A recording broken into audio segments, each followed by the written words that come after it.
m'appelle Mathilde. Je m'appelle Doralie. Je viens de finir ma L1 de psychologie à Caen, en campus 1. Je suis actuellement en L3 de psychologie à l'université de Caen, j'ai 21 ans. J'ai 26 ans et je vais intégrer à la rentrée prochaine la première année de master de psychologie clinique, psychopathologique et psychodynamique à l'université de Caen. J'ai comme projet de devenir psychologue. Je ne sais pas encore exactement dans quelle spécialisation, mais j'aimerais bien travailler autour du traumatisme. Mon projet professionnel, ce serait de travailler en tant que psychologue clinicienne et d'intervenir dans le secteur public comme les hôpitaux. Je souhaiterais devenir psychologue du travail au sein de l'armée de terre. Pour ça, j'aurais aimé intégrer un master de psychologie sociale du travail et des organisations. Ça va être sur dossier, c'est-à-dire que vous allez être pris via Parcoursup. Il n'y aura pas d'oral. Sur Parcoursup, sur dossier, il n'y a pas d'entretien oral. Simplement sur dossier avec Parcoursup. Ça sera dossier et lettre de motivation. Lettre de motivation, ça vous servira pas grand-chose globalement. Vous allez avoir des matières conseillées, c'est-à-dire qu'on va plutôt regarder par exemple les maths parce qu'on fait des statistiques, on va regarder la SVT parce qu'on fait énormément de biologie, le français parce qu'il faut savoir manier la langue, certaines spécialités comme le théâtre, etc. Après, c'est pas grave si vous n'avez pas pris telle ou telle spécialité. Si vous avez 8, 9, 10 de moyenne dans ces matières conseillées, là, vous n'allez pas être blacklisté. Moi, j'étais en L, j'ai été acceptée en psychologie, j'avais 10 de moyenne. Il me semble qu'on est sélectionné par rapport à nos notes obtenues au lycée et au baccalauréat, mais également les notes qu'on a obtenues pour nos études supérieures si on a été en réorientation. Je privilégie souvent les dossiers plutôt scientifiques. En tout cas, nous, ça a été le cas pour notre année. Les dossiers compris par exemple SVT ou qui ont une spécialité SVT au bac. J'ai passé un bac SVT physique, j'ai été prise directement en psychologie. J'avais environ 16 de moyenne en SVT, 11 en physique, 12 en maths. Environ 350. En L1, nous étions environ 500 étudiants dans ma promo. La L2 ou la L3, les effectifs chutent souvent. Alors, faut savoir qu'en licence de psychologie à l'université de Caen, on va pas vous demander de choisir une spécialité de la psychologie. Vous voyez ça un peu comme le collège. Vous avez toutes vos matières pendant toutes les années. Donc la L1, la L2, la L3 de psychologie à l'université de Caen, ça va être exactement pareil. Vous allez avoir l'ensemble des matières de psychologie réparties sur vos 3 années. C'est vraiment en fait une licence générale et on va appeler ça comme ça. En fait, vous n'avez pas du tout de spécialisation dans telle ou telle matière. Vous allez vraiment avoir toutes les matières de la psychologie. C'est plutôt cool. J'aime bien. Alors il n'y a pas d'option à proprement parler puisque la licence est assez générale.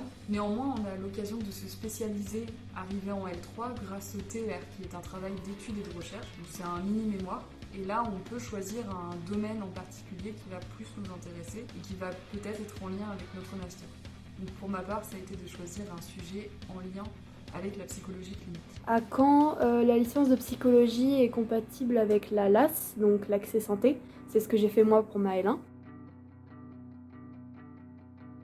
En termes de langue, on a uniquement des cours d'anglais en distanciel. Les partiels par contre sont en présentiel, il y a un vrai QCM avec une compréhension écrite et des questions de vocabulaire. Faut savoir que l'anglais va être obligatoire. Vous allez avoir des cours d'anglais en L1, L2, L3, enfin des cours. Vous allez plus régresser qu'autre chose en fait. Vous allez soit stagner, soit régresser. Ça nous a pas servi à grand chose pendant les cours de l'université. Par contre, c'est à surtout pas négliger et à travailler si vous le pouvez de votre côté. Pourquoi ? Parce que en fait, si l'anglais est en matière obligatoire à l'université en psychologie, c'est pas pour rien.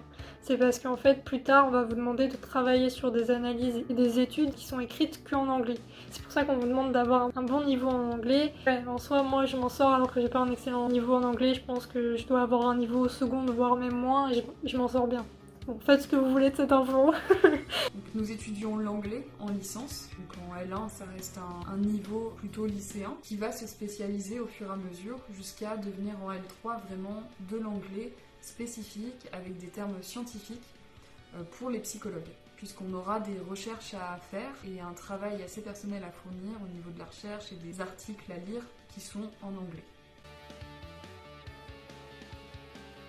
C'est le sujet qui fâche. Parce que oui, effectivement, il y a une grosse sélection, vous le savez tous. Je pense que vous avez dû en entendre parler ou alors vous n'allez pas tarder à en entendre parler. Si on regroupe tous les masters de l'université de Caen, vous avez 15-20 places par master. L'université de Caen propose 5 masters de psychologie, psychodynamique, clinique et pathologique, master de psychologie clinique du développement de l'enfant, adolescent en famille, psychologie sociale et neuropsychologie et psychologie de l'éducation.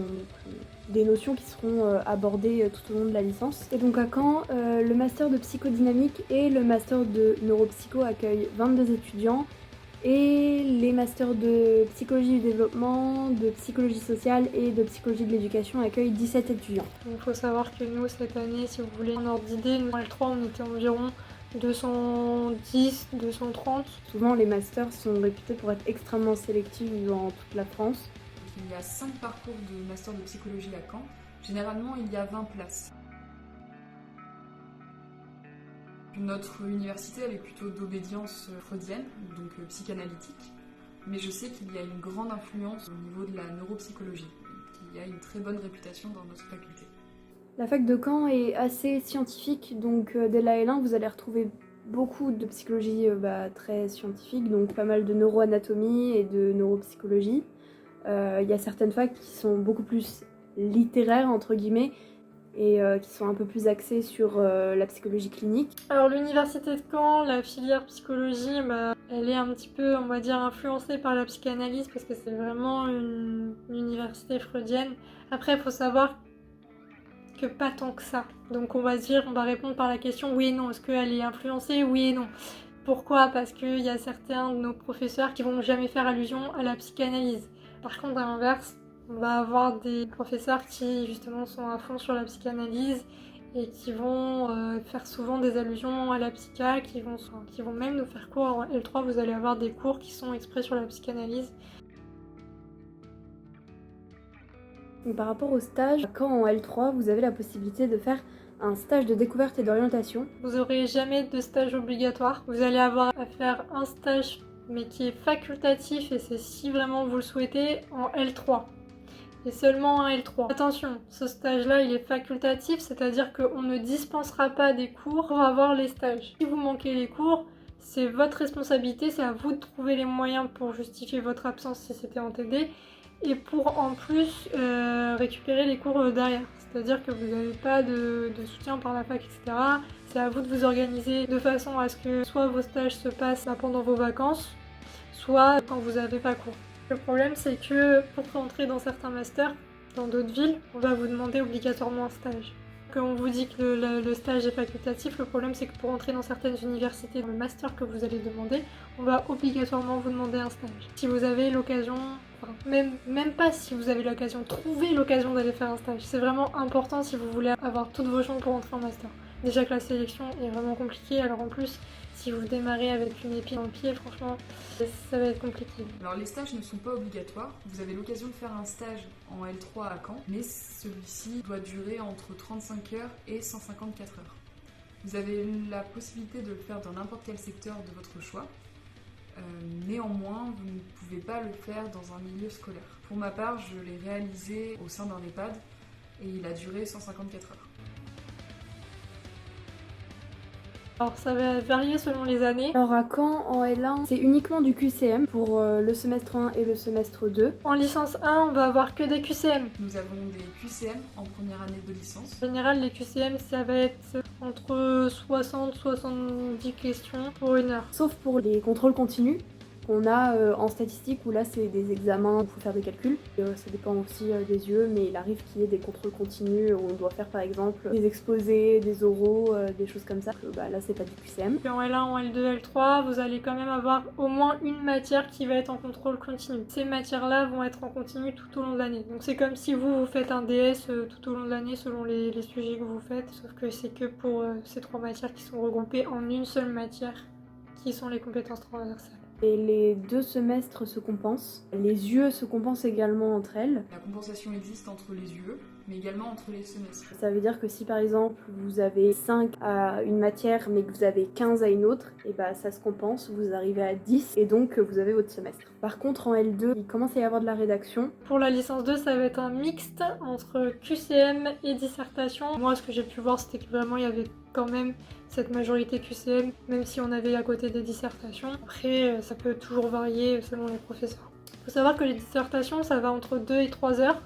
Les QCM, c'est 1 heure ou 1 heure et demie. En L3, par contre, ça va être full dissertation.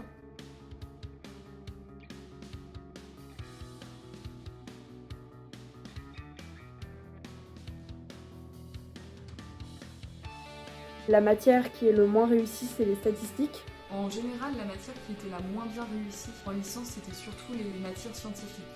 Donc là, je sais qu'il y avait beaucoup d'entraide en psychobiologie.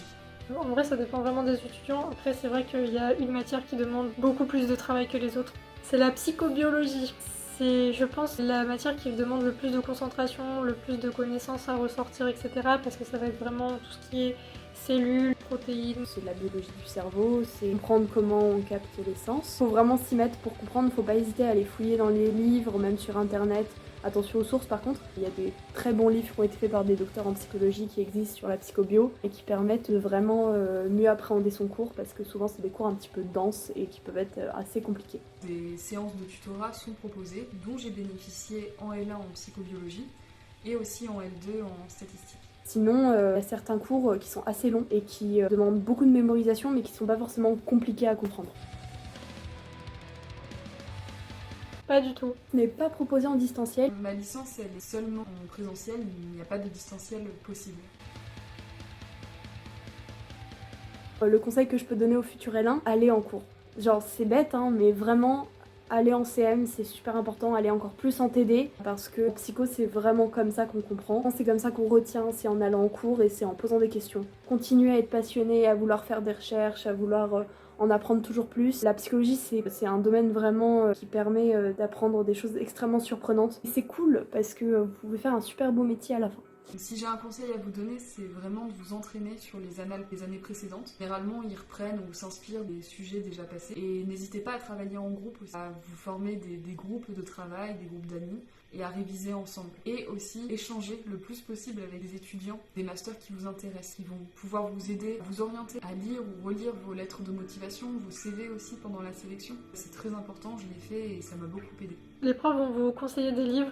Lisez-les. Lisez vraiment un maximum de livres que vous pouvez. Pourquoi? Tout simplement parce que les profs vont s'inspirer des livres qu'ils vont vous donner pour faire leurs cours. Et certains de ces livres vont même être le fruit de leurs propres recherches. N'hésitez surtout pas à solliciter les professeurs si vous avez la moindre question. D'autres conseils, c'est ne négligez pas la L1 et la L2, qui a une énorme sélection. Pour les masters, la L1 et la L2 comptent tout autant que la L3. Malheureusement, c'est peut-être la L1 qui fera la différence entre vous et une autre personne. Et c'est pas grave si vous redoublez. J'ai discuté justement avec une professeure qui se chargeait des sélections au master. Elle m'a dit c'est pas grave si vous avez votre année en 2 années. Tout c'est qu'on voit que en fait, vous avez travaillé et que vos connaissances se ressentent. Vous mettez pas trop la pression non plus. C'est censé être des cours que vous aimez. Et ne faites pas non plus quelque chose, vous allez vous mettre mal. Faites attention à vous, sortez, voilà. Bon, pas trop. Après, le dernier conseil que je peux vous donner, c'est si vous avez l'opportunité de faire des stages, faites des stages, créez vos opportunités. Un stage qui sera en lien peut-être avec votre projet professionnel. Vraiment, faites un stage, plusieurs, si vous en avez la possibilité, ce sera vraiment très apprécié. Et écoutez, si vous choisissez du coup cette filière, je vous souhaite